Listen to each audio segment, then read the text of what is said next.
John is not here today. Pastor John McClain is not here today. So we miss you, John. I hope you're enjoying yourself, and we'll have you back next week. And today, usually John, he starts off with a prayer, but I always like to just start it off with like a quote. And today, the quote of the day is by Wayne Dyer. And it's very simple. When you change the way you look at things, the things you look at change. That's simple.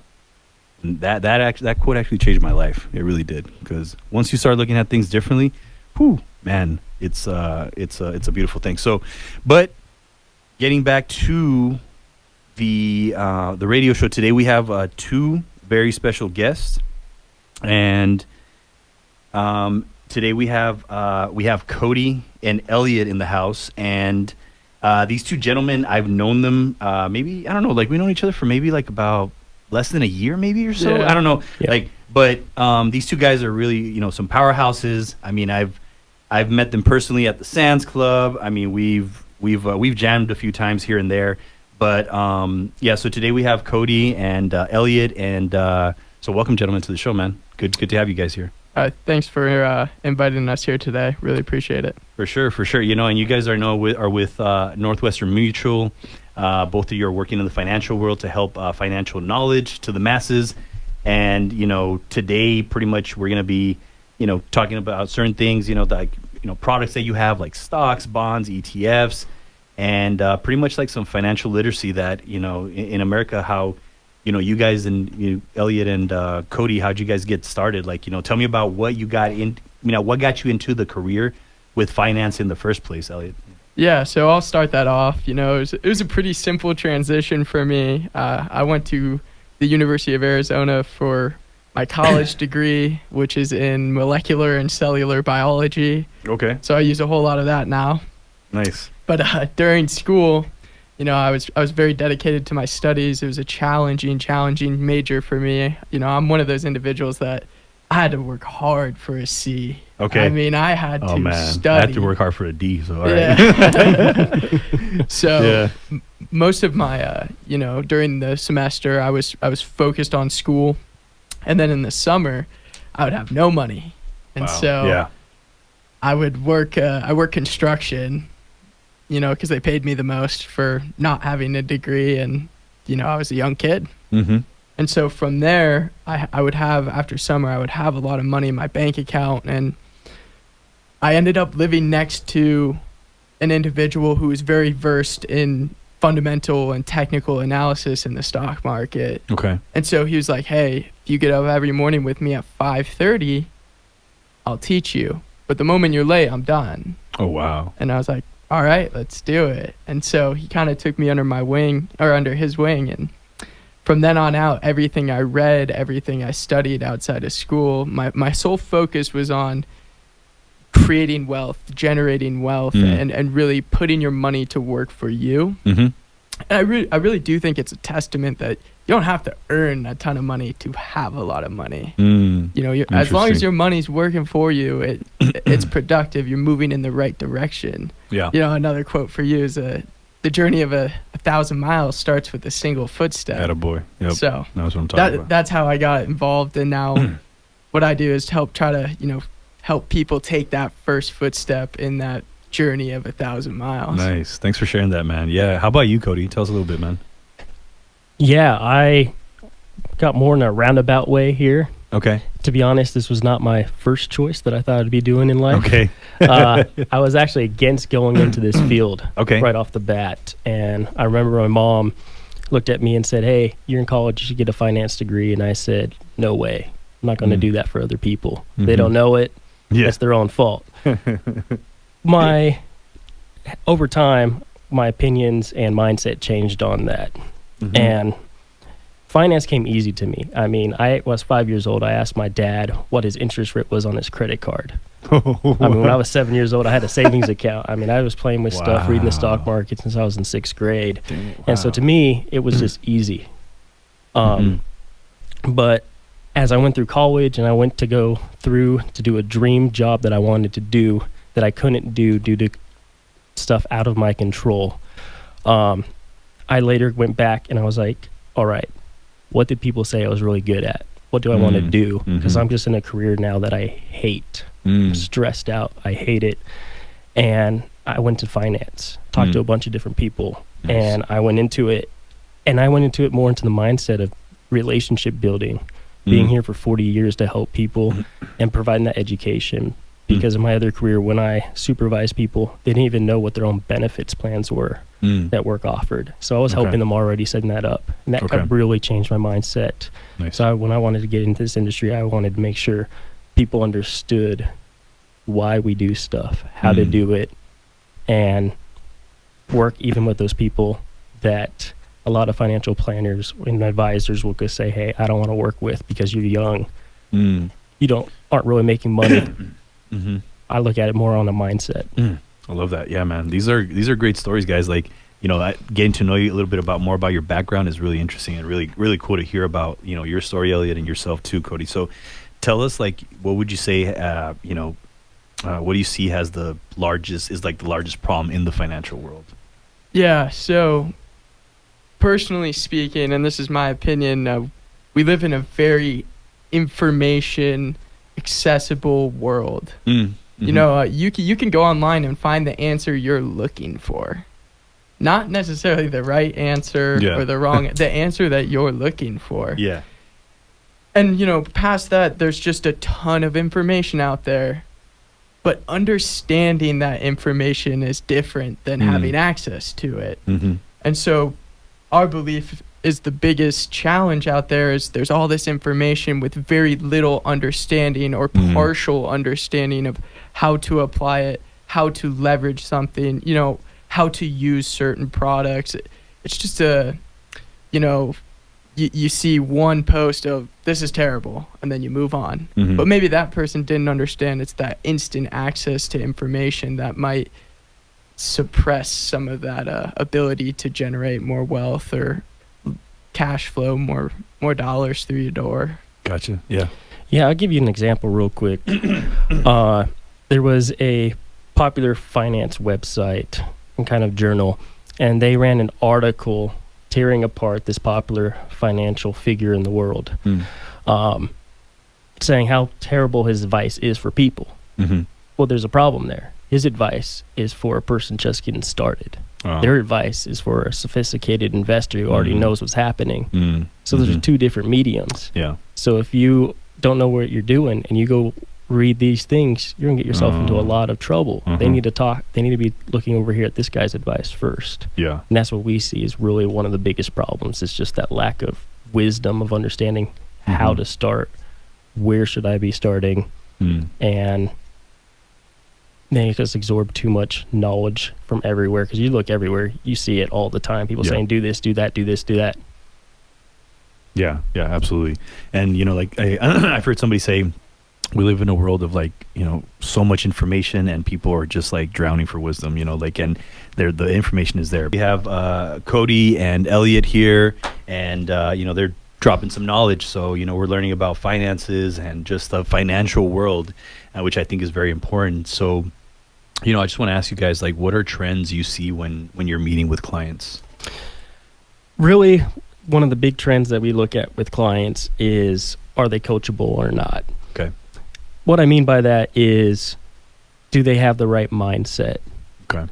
And in the financial world, a lot of the times you're going to see people saying, I don't have the time, I don't have the money, I don't have this, I don't have that. They'll have the excuses. Okay. And when we're meeting with clients, it's really that mindset that's going to change something. We'll meet with clients who've made $50,000 their whole life, who have millions. Clients who make $500,000 and have nothing to show for it. So it's really on that coachable side when we're talking to them. And that usually means starting out looking at a foundation. And most people want to come in and say, how do I make $1 million? And we're like, whoa. We need to know who you are first. Yeah. And we need to know what's going on. Because we need to establish some habits and foundation layers here. Okay. That's one of the big trends we see with them. Yeah, nice. How about you, Elliot? What are your thoughts? Yeah, you know, I think the biggest thing is that I'm referencing back to what I said earlier, is that there's so much information that people are stuck in this almost analysis paralysis. Just there's so much going on. Yeah. And so people have a hard time even taking that first step because another kind of analogy to use is they could see where they want to be at retirement, this mountaintop, the summit, but they fail to see the entire mountain in front of them, and one step at a time working towards that summit.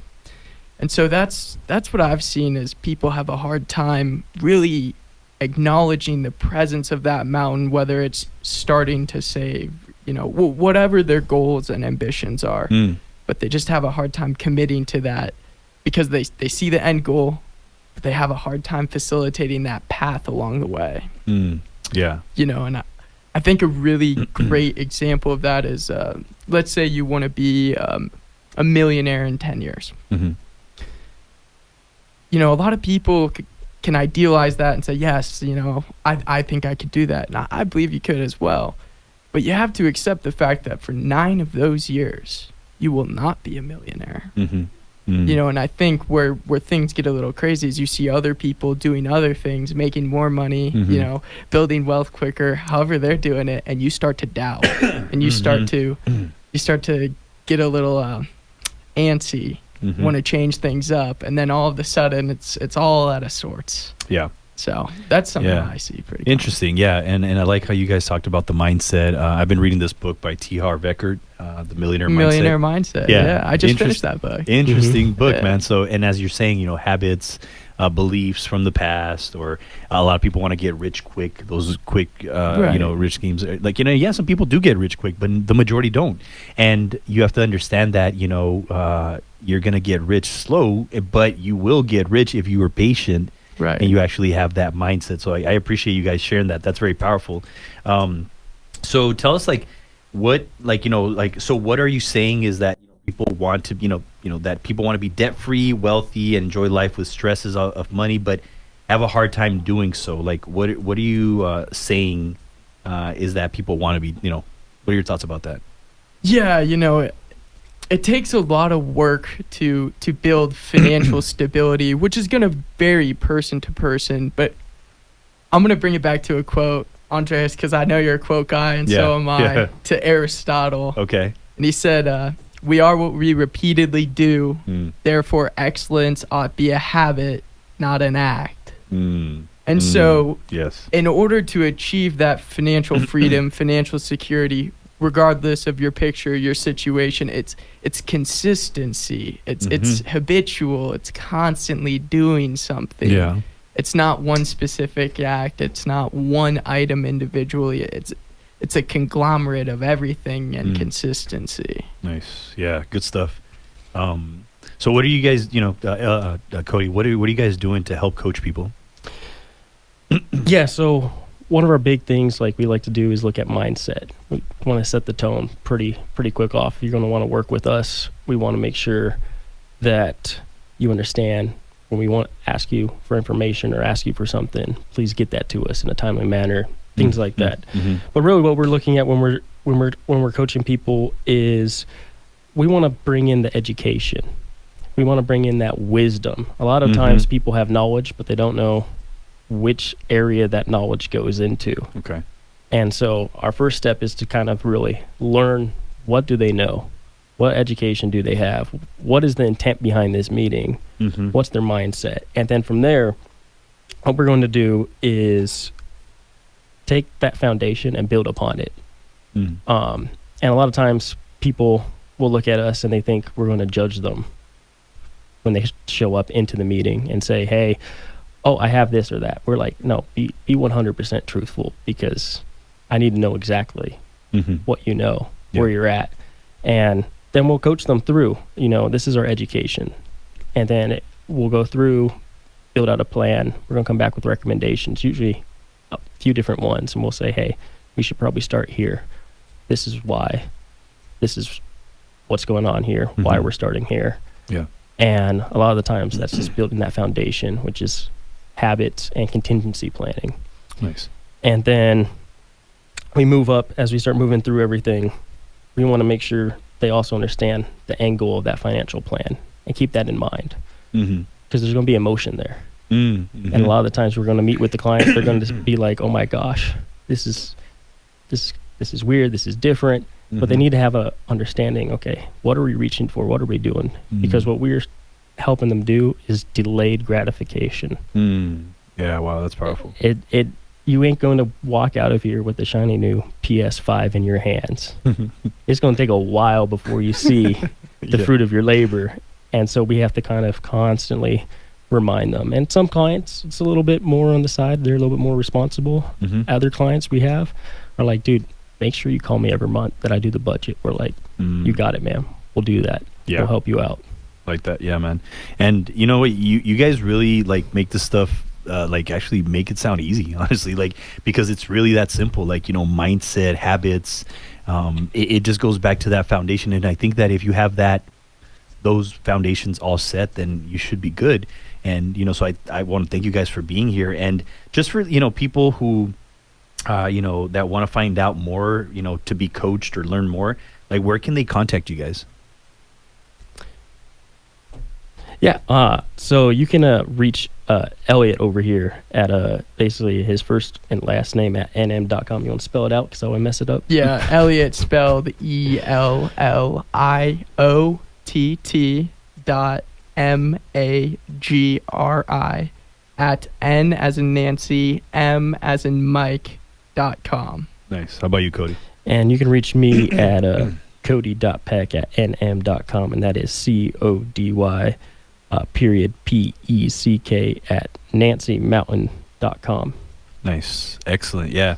Hey guys, this was great having you, man. Like, I mean, I really enjoyed your time, your knowledge, and all your wisdom that you have. And so, yeah, guys, if you guys want to reach out to either Cody or Elliot, you got the emails there. And, you know, and again, this is the Common Good Radio Show brought to you by Veteran Rescue Mission. We'll be right back after this. Andres Ruiz here with my son, Andres Ruiz. He is filling in for John McClain, who is out on this, you know, he's taking a little bit of a vacay. So we will be seeing John soon. We'll be seeing him next week.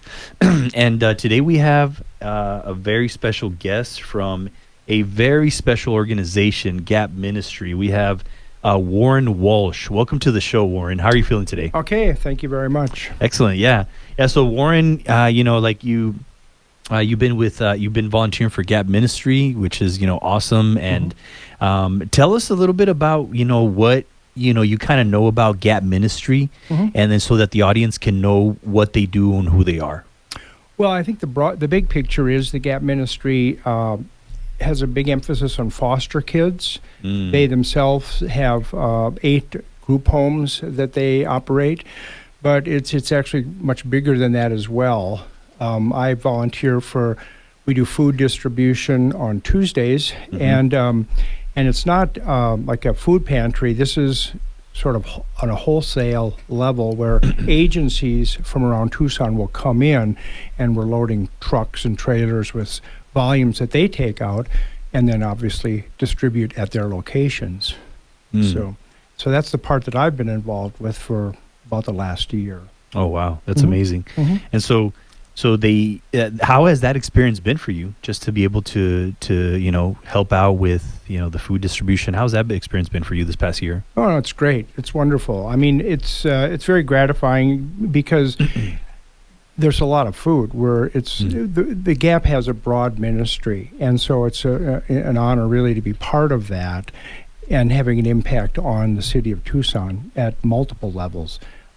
Because it's not just food that they have available. They also have non-food items, clothing, all kinds of articles, and a store right there, which they don't sell the goods out through, but is available to people of Tucson. And we can talk a little bit about that too, as you want to. Yeah, absolutely. Tell us about that. I would love to hear about that. Absolutely. Okay. Well, they have, it's really, it's called the Community Warehouse. Okay. And in addition to the food that we distribute on Tuesday, which is large amounts, there's also the store there. And there are stores available to a number of different categories of people, foster families, people who have been active or veteran military, seniors, people who qualify for access and so on, can come in. And once a month, for example, somebody who's on access will come in and they get a voucher for $25. Now, no money changes hands, but they can spend that on the stuff in the store that they have available. So and it's, again, all kinds of goods, as well as some food articles as well. So that's for the non-food items. Okay. They do have also the food. People can come by individuals there Monday, Wednesday, Thursdays, and Fridays from 9 to 2, and they're open for that. Well, let me get the hours right on that. On those days, 9 to 2, for food. So it could be daily for that. That's awesome. Yeah, that's amazing that they're doing so much, not just, for, foster, veterans. It just seems like Gap is just serving all around. I love that. That's amazing that they're doing that. And so, Warren, tell us, how did you get involved in this? What inspired you to get involved with Gap? Well, I became aware of Gap, again, about a year ago, and it just, I'm semi-retired. I had some time. I thought it's just such a worthy organization. And not only that, but their impact on the city is broad. It's significant. And so I thought, well, let's do it. And so I'm there one day a week, and some people are there 5 days a week. It's just a matter of how much time they're able to volunteer. Yeah. So, it seems like this is great for people who are semi-retired, people who just maybe want to, do something good for the community. And what would you, for people out there who are wanting to volunteer, what kind of what would you suggest to them? Hey, if they're kind of on the fence, because I know some people that they want to volunteer, but they're kind of I'm not sure if they're maybe embarrassed, or maybe they're just I don't know if I will be able to help out or in any way. What would you say to those people that are kind of thinking about it, Sure. I'd say show up. Really, you can just come and see. Again, any weekday, they're not up on the weekends, any weekday, 9 to 2, show up. There are all kinds of things to be done, whether you're involved with the food part of it, the store part of it, there's arranging, organizing that, pricing this stuff. And it's really, there are opportunities for all kinds of different skill levels. If you're a grant writer, then for the community warehouse, there are always things to do that really are specialized, or calling out other agencies who might not be aware of the food options that they could take care of. Whatever your background is, there's probably a place there where you can utilize your skills on whatever time basis you want to volunteer, whether it's one day or whatever, a week. It's so it's wide open. And the ministry recently acquired a property that they're developing, which is going to add to their what they have to offer and their capacity, which will probably be open in November. But there's no limit here of what can happen. Wow, that's amazing. Yeah, and it's definitely something that I know that John, he's been there, he's volunteered, he's done a lot of amazing things there, and we know the people there, Jason, he's a really good guy, and we've had so many people on the show, so thank you for sharing that right now. But we have to get going to a commercial break, and we will be right back after this. So this is the Common Good Radio Show, brought to you by Veteran Rescue Mission. We will be right back after this. Yeah, this is the Common Good Radio Show, and yes, we are going to be doing a segment today that Andres came up with about anxiety and courage. Anxiety and courage. Yeah, how to overcome that anxious feeling and get into the courageous side of things. So what are your thoughts on this about, being courageous? What do you need to do in order for you to be courageous? Breathe. Don't think about the bad side. Think about the good side. Yeah. I know that, when you get nervous, you start to have that feeling of shallow breathing. Like, for example, today I got a little bit nervous because I had to have to give a presentation in the morning, and then I started to think about how it was going to be hard, and maybe what if I didn't do so good, and then I started to judge myself. And you seriously did? Yeah, I did. You've done a bunch of speeches and presentations, and they have all went golden. They've all went golden. Yes. Spot on. Spot on. Yes. But no, but I still get nervous. You know, like that's the thing. Like you still get nervous, and you know it's normal. You know, like I mean it happens, and you know, and it's okay.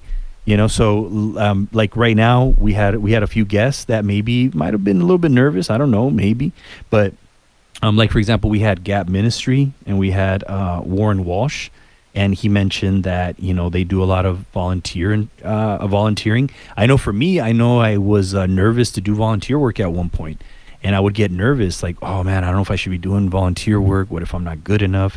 And you know, like you know, places like Gap Ministry, you know, where you can actually contact Matt Clower at 520-704-4657 in case you ever want to do any type of volunteer work. So just remember that, 520-704-4657 to help out Gap Ministry. You know, so yeah, I've been nervous. Like, I mean, can you think of a time when you were feeling nervous and you still did it?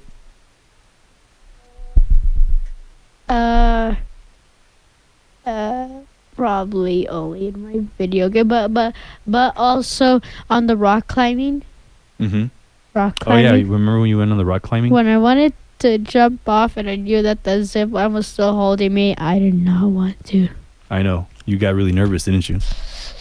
Yeah. It was nerve wracking, and yeah, I can be scared of heights too sometimes. You know, like it could get a little bit like, oh man, I don't know if I can do that. There's 3 things I'm scared of: What? the ocean, bugs, and heights. Those all can hurt you. The bugs can't hurt you. Like what? Oh, the spiders maybe. Cockroaches, sharks. Wait, no, they're not bugs. Sure. They're animals. Yeah, but so the ocean, you said? Yeah. Oh, okay. Because you could drown. Well, yeah, I mean you can drown in the pool too, but you know it's. Yeah, but the ocean has sharks and all that. Yeah, you've watched too many movies probably, but No, you know, I've watched too much horror. Yeah, maybe. Well, and you know, sometimes like, you know, when it comes to watching whatever you watch, it could definitely cause a lot of anxiety and stress, and it could definitely put you in a very, you know, dark state, you know. It could definitely take you somewhere really like, oof. And you know? I also have a fear of dark. Okay, so okay. Why do you feel dark? The darkness? Because I just feel like I feel like this is what everybody one time saw. They woke up, they look out their room at like midnight or 3 a.m. and they just see some figure, but then when you turn on the lights, it's just your sweater or something. Oh yeah. Well, it like was just that's happened to you, right? Or I saw a vacuum and I thought it was you. I was like, oh my god. And the vacuum was a blue vacuum, so I thought it was you. It really wasn't you. What? I was talking Because about I have blue hair? Yeah, I'm just kidding. No, but sometimes like I would get scared of scary movies. I would watch too many Chucky movies or Freddy Krueger. You know, those are scary movies that would then just strike fear in me, you know? So Then why did you watch them? because I was trying to be cool. Yeah, I don't think your friends would believe you unless you watched the scary movie with them. Oh yeah. No, well, yeah. My friends didn't believe me when I jumped off like a 10-foot cliff. Oh really? They didn't believe me. Oh, why didn't they believe? You didn't jump off a 10-foot cliff. I did one time on a mountain. I literally nearly died. No, you didn't. Well, Did no, you? I just got hurt. Okay, well you got hurt. Yeah, I don't think it was 10. Nothing happened really. Was it 10 feet? I think it was like 3. But yeah, No, it's a take a foot or two up. I was But- doing some parkour.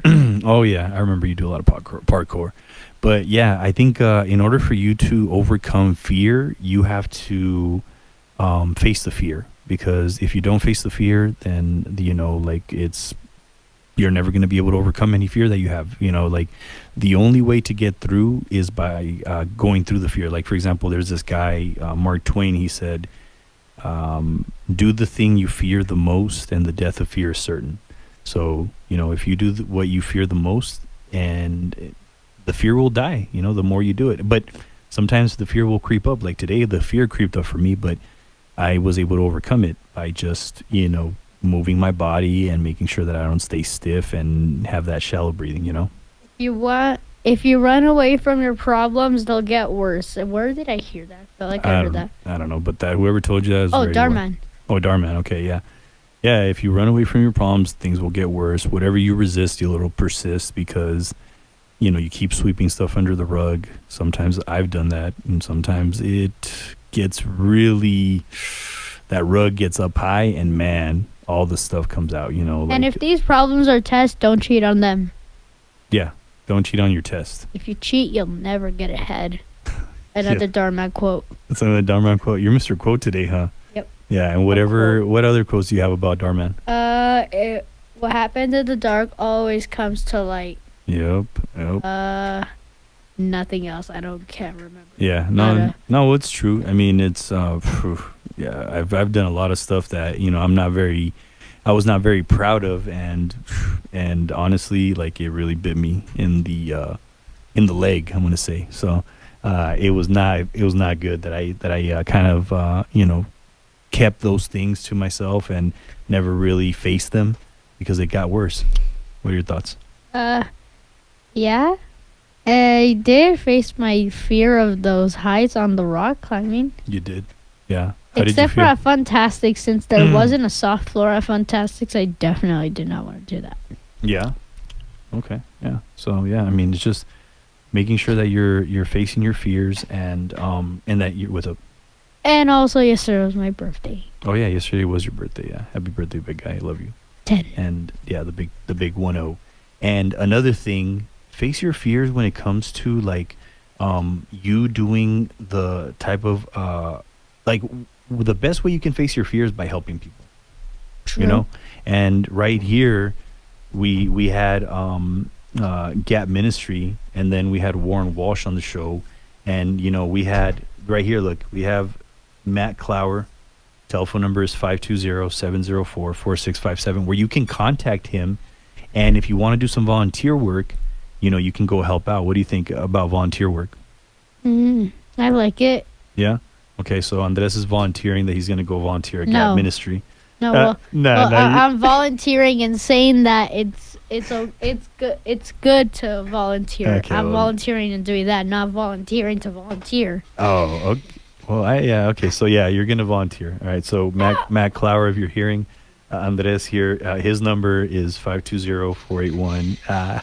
But I don't have a phone contact. I don't even have the whatever it is, the SIM card yet. Yeah, the SIM card. So yeah, but we're gonna have you contact Matt, and then like I said, Gap Ministry is definitely somebody.